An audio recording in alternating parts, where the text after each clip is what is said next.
Royal Roads University acknowledges that the campus is located on the traditional lands of the Cosamson and Lekwungen ancestors and families who have lived here for thousands of years.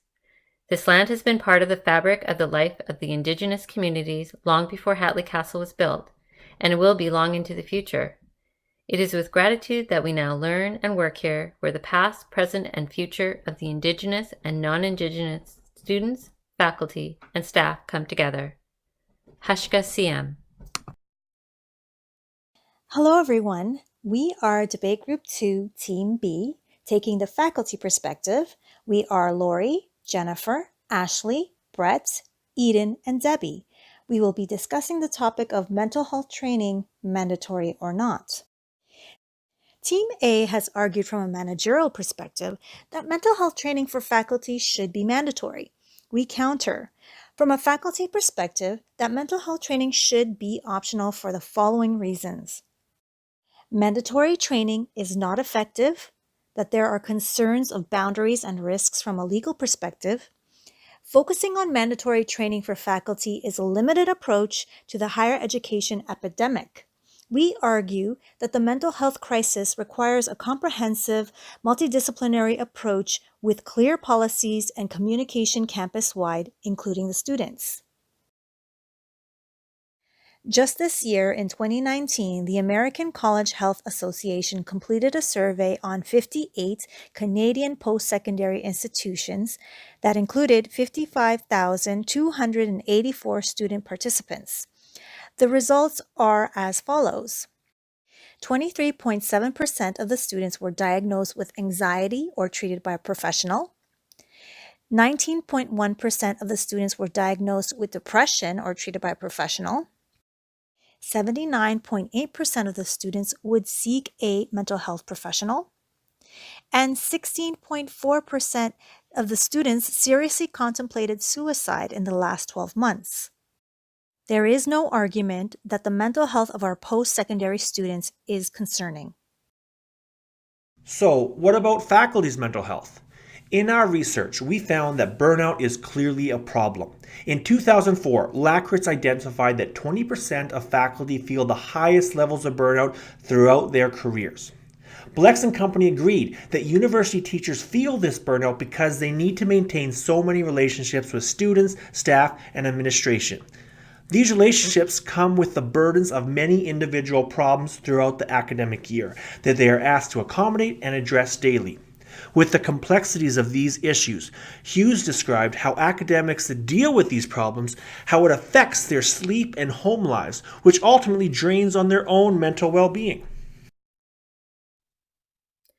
Did you know that more than half, 53.6% of all university faculty positions are contract across the country? In Ontario alone, between 2004-2005 and 2011-2012, part-time positions in the arts and social sciences rose 87.7% and 58.2% in Carleton University. In a recent article, Kramer observes that students may not be getting the education they deserve because contract faculty are working multiple jobs, teaching at 3 to 6 different institutions just to try and put food on the table. Argument number 1. Mandatory training is not effective. To start our first argument against mandating training for faculty, it is not an effective way for an institution to address student mental health.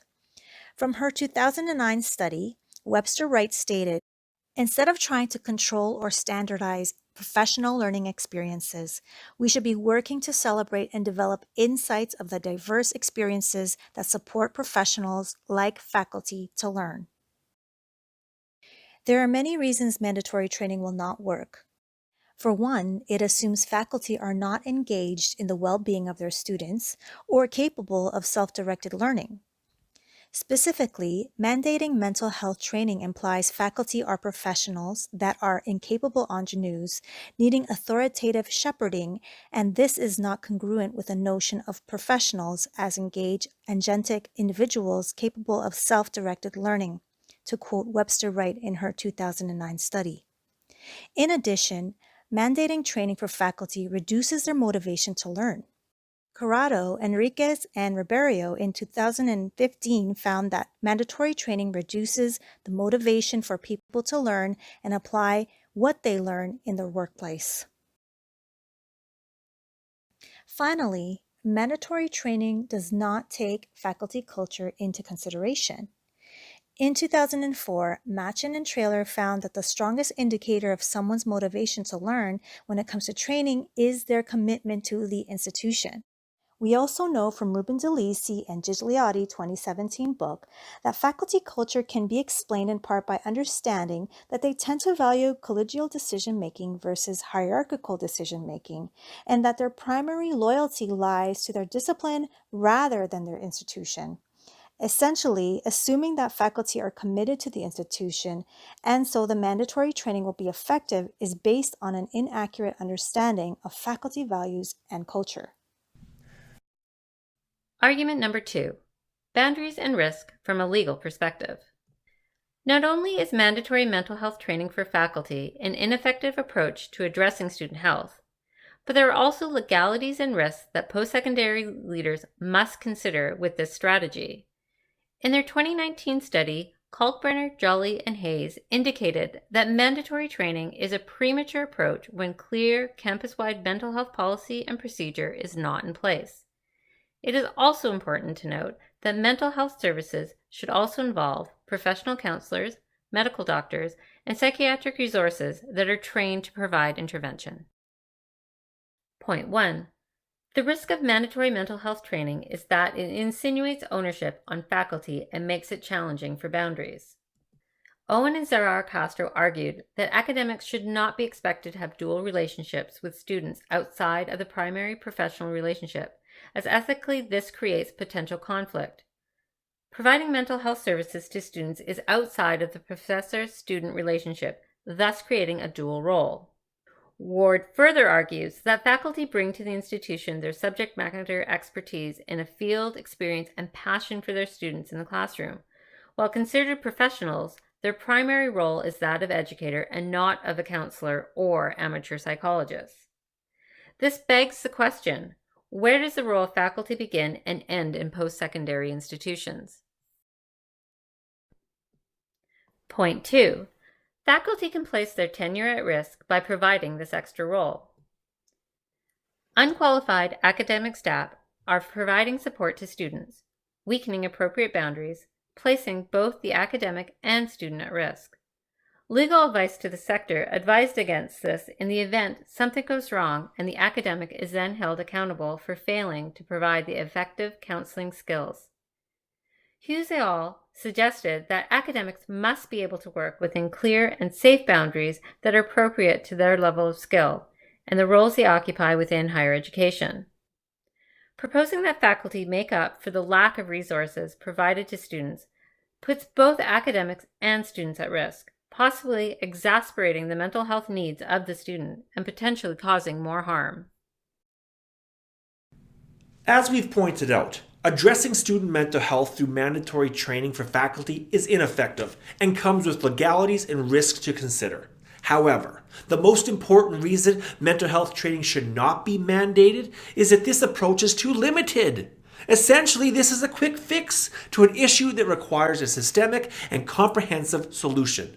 Mandatory training for faculty doesn't address the root issue. First, mandatory training for faculty implies a checkbox approach, as though this issue is simplistic versus complex. Mandatory training can't compensate for the lack of comprehensive strategic planning with student resources. If we expect instructors to engage differently with students based on what we already know about student mental health, we need to move beyond a checkbox approach. The quick fix of mandatory training for faculty will not make up for the shortcomings currently in post-secondary institutions in Canada. Then what can we do?